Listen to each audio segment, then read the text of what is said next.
করে আপনি তাদেরকে পবিত্র করেন, বলেন সুবহানাল্লাহ।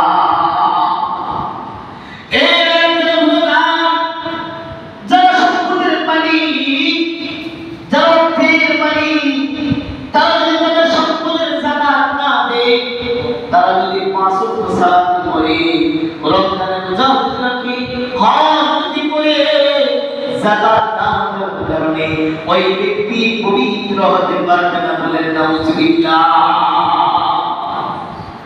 নামাজ যেমন ফরজ, যাকাত ফরজ, রোজা যেমন ফরজ, যাকাত ফরজ, হজ যেমন ফরজ, যাকাত ফরজ। ইসলামের 5টি রুকুনের মাঝে যাকাত হলো একটি ইবাদত, মালের ইবাদত। বান্দার নামাজ যেমন ইবাদত, রমজানের রোজা রাখা যেমন ইবাদত, সামর্থ্য থাকলে হজ করা যেমন ইবাদত, তেমনিভাবে সামর্থ্য থাকলে যাকাত দেওয়া যেমন ইবাদত, বলেন সুবহানাল্লাহ। যাকাত হলো ইসলামের রুকুনের মাঝে অন্যতম একটি রুকুন। বান্দা তুমি যদি যাকাত না দাও, তোমার সম্পদগুলো আস্তে আস্তে করে ধ্বংস হয়ে যাবে, আস্তে আস্তে করে ধ্বংস হয়ে যাবে। হযরত মুসা আলাইহিস সালাম, মুসা আলাইহিস সালামের ভাই কারুন আমার আল্লাহ তাআলা এত সম্পদের মালিক বানিয়েছে, গোটা দুনিয়ার মাঝে বর্তমানে সম্পদের মালিক কেউ নাই, কেউ নাই, কেউ নাই। কারণ সম্পদ, এত সম্পদ, তার সিন্ধুকের চাবিগুলো বহন করার জন্য 70টা উট লাগতো, 70টা উট তার সিন্ধুকের চাবিগুলো বহন করত।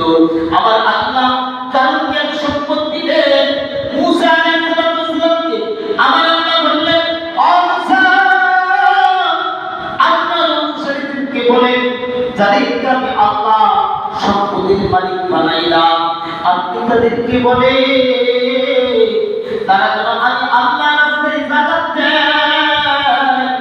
মুসা পয়গম্বর কারণকে বলল, কেন তোমার এত সম্পদ, এত অর্থ আমার আল্লাহ তাআলা তোমাকে দিয়েছে, তুমি আল্লাহর রাস্তায় যাকাত দাও। কারণ বলল, যাকাত দিব, কিভাবে দিব আপনি আমাকে বলে দিন। মুসা পয়গম্বর বলল, শতকরা 2.5 টাকা তুমি আল্লাহর রাস্তায় যাকাত দিবে, 1 লক্ষ টাকায় 2,500 টাকা তুমি যাকাত দিলে। কারণ হিসাব করে দেখলো তার এত সম্পদ, এত ধন সম্পদ, ওই তার হিসাব করে দেখলো তার কোটি কোটি কোটি কোটি যাকাত আসে। কারণ চিন্তা করলে এটা মুসা পয়গম্বরের বাহানা, এত অর্থ দেওয়া যাবে না, এত অর্থ দেওয়া যাবে না, আমার অর্থগুলো কমে যাবে। কারণ ওই সময়টার জন্য ধরিয়েছিল, সবাই মিলে সালিশে বসলো, মিটিংয়ে বসলো, বসে সিদ্ধান্ত নিল মুসা পয়গম্বরের কথা মানা যাবে না। কারণ এটা যে মুসার হুকুম না, আল্লাহর হুকুম, আল্লাহর হুকুম। কারণ ওই সময়টা ধনীরা চিন্তা করলো, আমরা মাথার কাপ পায়ে ফেলে কত কষ্ট করে সম্পদ কামাই করলাম, এই সম্পদ বুঝে আমরা আল্লাহর রাস্তায় দিয়ে দিব না, না, না। কারণটা চিন্তা করলো মুসা আলাইহিস সালামকে কিভাবে অবমাননা করা যায়, কিভাবে দুনিয়া থেকে বিদায় নেওয়া যায়, কিভাবে দুনিয়া থেকে বিদায় করা যায়। তারা চিন্তা করলো, তারা একটা ভর্তি আনলো, একজন নারীর তারা ঠিক করলো, অর্থের লোভ দেখিয়ে ওই নারীকে ঠিক করলো, নারীকে বলে দিল, আমরা তোমাকে এত অর্থ দিব, এত সম্পদ দিব। মুসা পয়গম্বর যখন কোনো ওয়াজ করতে যাবে, নসিহত করতে যাবে, ওইখানে তুমি দাঁড়িয়ে বলবা, মুসা আমার সাথে খারাপ কাজ করেছে, বলেন নাউজুবিল্লাহ। মুসা পয়গম্বর একটি যখন মানুষদেরকে, তার অনুসারীদেরকে, বনি ইসরাঈলদেরকে যখন মুসা পয়গম্বর যখন নসিহত করতেছে, এমন সময় মুসা পয়গম্বরকে বলল, মুসা, আমি আপনাকে কয়টা প্রশ্ন করতে চাই। মুসা আলাইহিস সালাম বলল, কারণ তুমি প্রশ্ন করো, প্রশ্ন করো। কারণ বলল, আমি আপনাকে প্রশ্ন করতে চাই, যদি কেউ জিনা করে তাহলে জিনার শাস্তি কি? মুসা পয়গম্বর বলল, আমার আল্লাহ তাআলার নির্দেশ, আমার আল্লাহ তাআলার হুকুম আমার আল্লাহ তাআলা হুকুম করেছে যদি কোনো বিবাহিত নারী যদি কোনো বিবাহিত পুরুষ যদি জিনা করে তাদের শাস্তি হলো রজম মেরে হত্যা করা বলে সুবহানাল্লাহ আর যদি অবিবাহিত কোনো নারী পুরুষ যদি জিনা করে তাদেরকে 80 টাকা করো 80 টাকা যদি বেঁচে যায় বেঁচে যাবে আর যদি মারা যায় তাদেরকে দাফন করে ফেলবে তখন কারণ বলল আপনি যদি অপরাধ করেন আপনি যদি জিনা করে তাহলে আপনার সম্পর্কে কি শাস্তি মুসা পয়গম্বর বলল আমার জন্য একই পরিমাণ শাস্তি বলেন সুবহানাল্লাহ তখন মুসা পয়গম্বর বুঝতে পারল এটা কারণের বাহানা কারণের কারসাজি কারণ বলল আপনি অপরাধ করেছেন আপনি তো জিনা করেছেন মুসা বলল এই নারী আমাদের কাছে বিচার নিয়ে গিয়েছে আপনি তার সাথে খারাপ কাজ করেছেন বলেন নাউজুবিল্লাহ মুসা পয়গম্বর আল্লাহর দরবারে সাজদায় পড়ে গেলেন সাজদায় পড়ে মালিককে বললেন মালিক এটা তো কারণের বাহানা আল্লাহ আমার আল্লাহ বলেন মুসা রে তুমি চিন্তা করো না কারণ আল্লাহ নবীদের রাসূলদের হেফাজত করেন কে হেফাজত করেন আল্লাহ হেফাজত করেন আল্লাহ ওই নারীর অন্তরের মধ্যে এত ভয় ঢুকিয়ে দিয়েছে নারী চিন্তা করতেছে আর থরথর করে কাঁপতেছে বলল আল্লাহ পয়গম্বরের বিরুদ্ধে আমি যে অপবাদ দিয়েছি এটা তো মিথ্যা না না না বনি ইসরাঈলকে ডাক দিয়ে বলল বনি ইসরাঈলরে আমি আল্লাহর নবীর জন্য আল্লাহর নবীর বিরুদ্ধে যে অপবাদ দিয়েছি এটা সত্য নয় আমাকে কারণে অর্থের লোভ দেখিয়েছে এই অর্থের লোভে পড়িয়া আমি মুসা পয়গম্বরের নামে মিথ্যা কথা বলেছি আল্লাহর নবী অপরাধী নয় আল্লাহর নবী হলেন নিষ্পাপ বলেন সুবহানাল্লাহ আল্লাহর নবী অপরাধী নয় আল্লাহর নবী নিষ্পাপ আল্লাহ তাআলা হযরত মুসা পয়গম্বরের সাথে এমন কুযুক্তি করার কারণে কারণকে তার সম্পদকে কিয়ামত পর্যন্ত জমিনে দাবি করতেছেন সুবহানাল্লাহ যুগে যুগে যারা আল্লাহর নবীদের সাথে ওলিদের সাথে সাহাবাদের সাথে দুশমনি করেছিল আমার আল্লাহ তাআলা এই দুনিয়ার মধ্যে তাদেরকে শাস্তি দিয়েছেন সুবহানাল্লাহ ভবিষ্যতে যারা আল্লাহর নবীদের সাথে সাহাবাদের সাথে ওলিদের সাথে হক্কানে আল্লাহ ওয়ালাদের সাথে দুশমনি করবে দুনিয়াতে আল্লাহ তাদেরকে শাস্তি দিবেন ঠিক কিনা যাকাত দিলে কি লাভ আপনি সম্পদের মালিক আমার আল্লাহ তাআলা আপনাকে সম্পদের মালিক বানাইছেন কিন্তু আল্লাহ তাআলা বলেন ওয়া আনফিকু মিম্মা রাযাকনাকুম মিন ক্বাবলি আন ইয়াতিয়া আহাদাকুমুল মাউত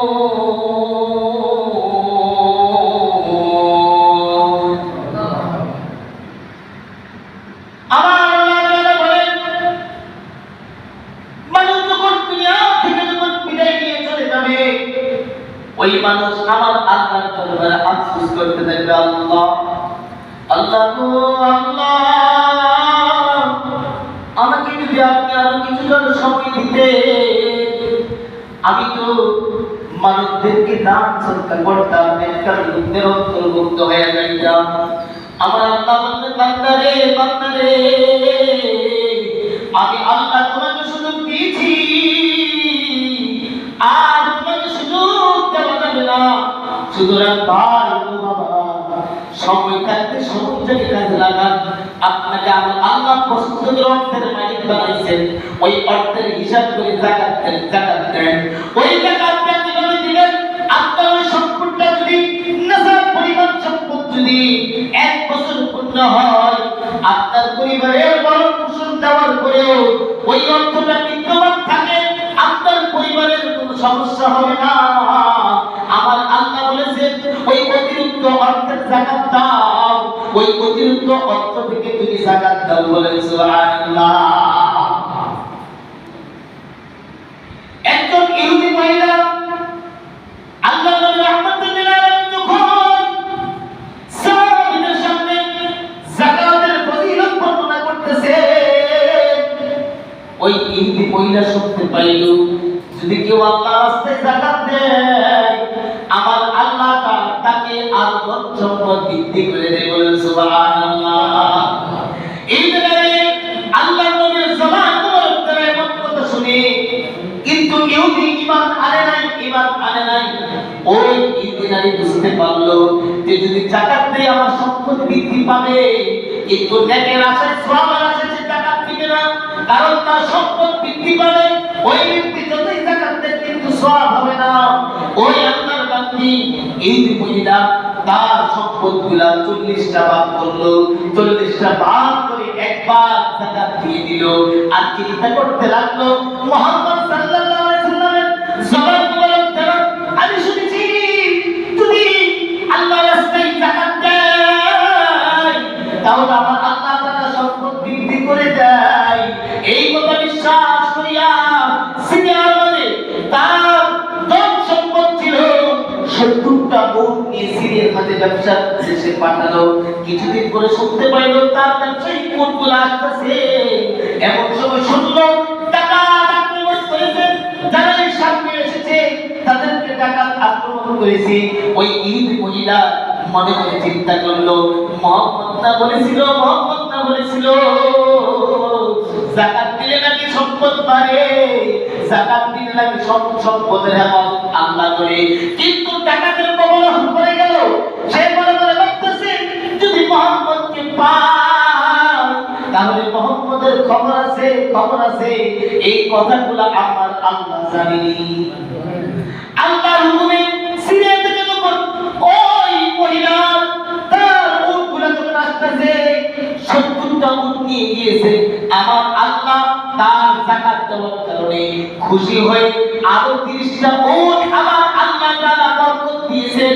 100টা উট যখন আসবে ওই যখন যাকাত আছে ওই জায়গাতে যাওয়ার আগে সামনের উটটা একটা গর্তের মাঝে পড়ে গেল। ওই উটটা ওইখানে শুয়ে গেল। দেখবেন কোন হরিণের পাল যদি কোনো পাখির পাল ওদের পাল থেকে সামনে থাকে, ওই সামনের উটটা যেদিকে যায় সামনের পাখিটা যেদিকে যায়, সামনের হরিণটা যেদিকে যায়, সামনের পিঁপড়াটা যেদিকে যায়, পিছনের সবগুলা সেই পরিবারের দিকে যায়। বলেন সুবহানাল্লাহ। সামনের উটটা যখন বসে গেল পিছনের সমস্ত উটগুলা বসে গেল আর ওদিক দিয়ে ডাকাতে করে চলে গেল। একটু পরে ওই ইহুদি নারী শুনতে পাইল উটের পাওয়ার আওয়াজ। জিজ্ঞাসা করলো আমি তো শুনতে পাই না, যাকাত নবী আক্রমণ করেছে, তোমরা কিভাবে বেঁচে আসলে? বললো আমাদের সামনের উটটা যখন একটা গর্তের মধ্যে পড়ে গেল সমস্ত উটগুলা শুয়ে পড়লো, এই জন্য ডাকাত আমাদেরকে ধরতে পারে নাই। বাকি বুঝতে পারলো যে আল্লাহ তাআলা যেটা বলেছে, মুহাম্মদ সাল্লাল্লাহু আলাইহি সাল্লাম যেটা বলেছে অবশ্যই এটা সত্য। দৌড়ে নবীর কাছে গেল, গিয়ে বলল মুহাম্মদ সাল্লাল্লাহু আলাইহি সাল্লাম আমি আপনার জবান মুবারক শুনেছিলাম যাকাত দিলে নাকি সম্পদ বাড়ে, যাকাত দিলে নাকি আমার আল্লাহ সম্পদের হেফাজত করে। আমি তার পরীক্ষায় পাস করে গেলাম। আপনি আমাকে একটি কালিমা বলে মুসলমান বানিয়ে দিন। নবীর হাতে কালিমা বলে মুসলমান হয়ে গেল। সুবহানাল্লাহ। আল্লাহর নবী রাহমাতুল লিল আলামিন বলেন যে বান্দা জলে স্থলে যেখানে যত সম্পদগুলো ধ্বংস হয়েছে শুধুমাত্র যাকাত না দেওয়ার কারণে। কি না দেওয়ার কারণে? যাকাত না দেওয়ার কারণে। আর যারা সম্পদের যাকাত দেয়, নেশার পরিমাণের মালিক যারা সম্পদের যাকাত দেয়, ওই যাকাত দেওয়ার কারণে আমার আল্লাহ তাআলা তাদের সম্পদ আরো বৃদ্ধি করে দেন। সুবহানাল্লাহ। আল্লাহ নবী রাহমাতুল লিল আলামিন বলেন দুনিয়ার মানুষ যারা আল্লাহর যারা আল্লাহর রাস্তায় যাকাত দিবে না তাদের ওই সম্পদগুলো আমার আল্লাহ তাআলা কিয়ামতের ময়দানে একটা বিষাক্ত সাপে রূপান্তরিত করবে। ওই সাপ তার গলার মধ্যে পেঁচিয়ে পেঁচিয়ে এবং তাকে বলতে থাকবে আনা মাল কানা কানসু, আনা মাল কানা কানসু, আনা মাল কানা কানসু। আমি তোমার সংরক্ষিত অর্থ, তুমি আমাকে রেখে দিয়েছিলে, তুমি আমাকে রেখে দিয়েছিলে। তোমার কাছে মিসকিন এসেছিল, তুমি তাকে ধাক্কা দিয়ে তাড়িয়ে দিয়েছিলে। তুমি তোমার কাছে এতিম সন্তান এসেছিল, তুমি তাকে সাহায্য করো নাই। তোমার কাছে মসজিদের জন্য কিছু চাওয়া হয়েছিল, মাদ্রাসার জন্য কিছু চাওয়া হয়েছিল, বিধবা নারীর জন্য কিছু চাওয়া হয়েছিল, কিন্তু তুমি দাও নাই, দাও নাই, দাও নাই। ওই পাঁচ বিষাক্ত সাপ রূপান্তরিত হয়ে আমাকে আপনাকে ধ্বংস করতে থাকে। বলে নাউযুবিল্লাহ।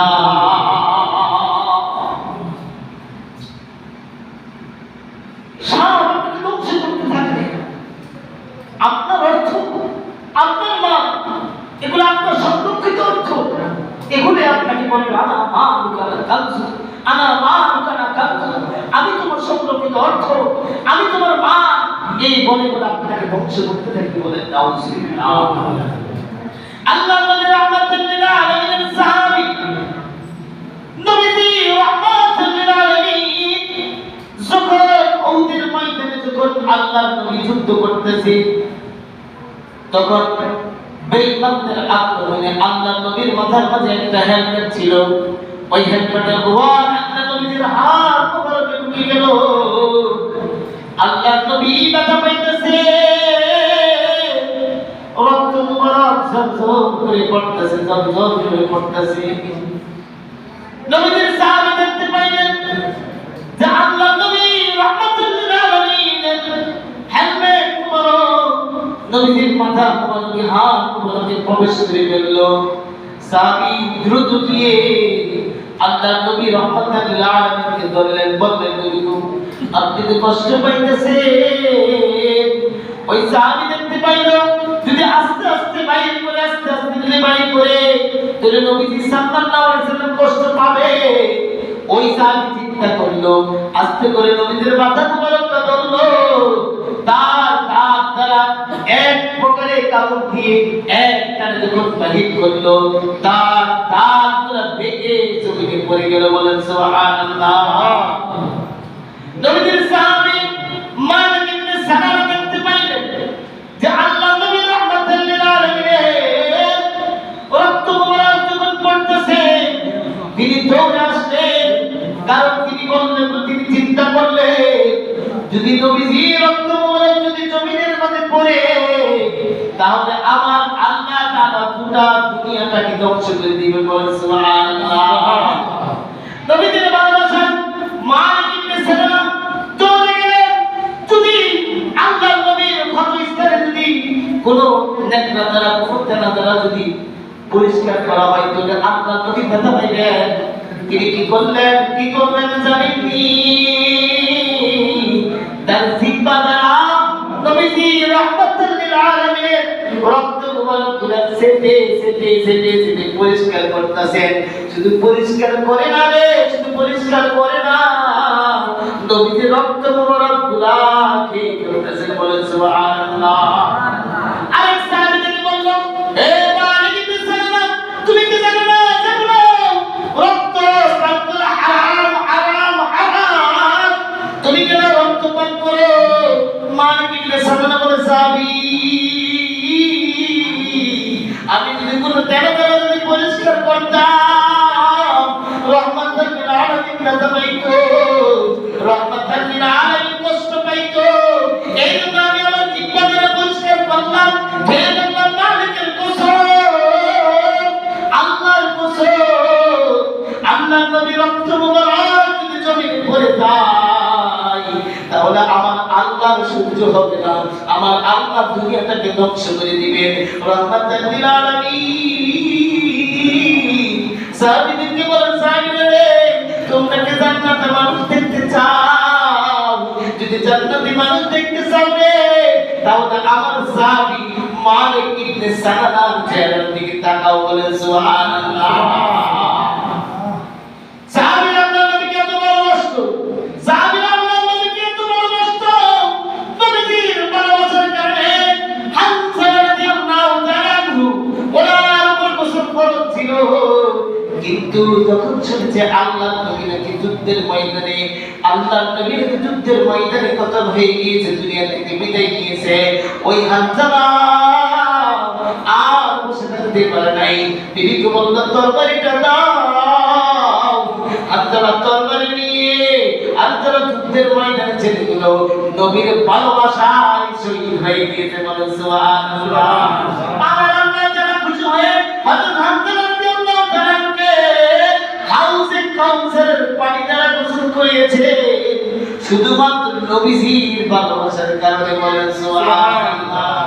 হে রাসূল তোমায় ভালোবাসি।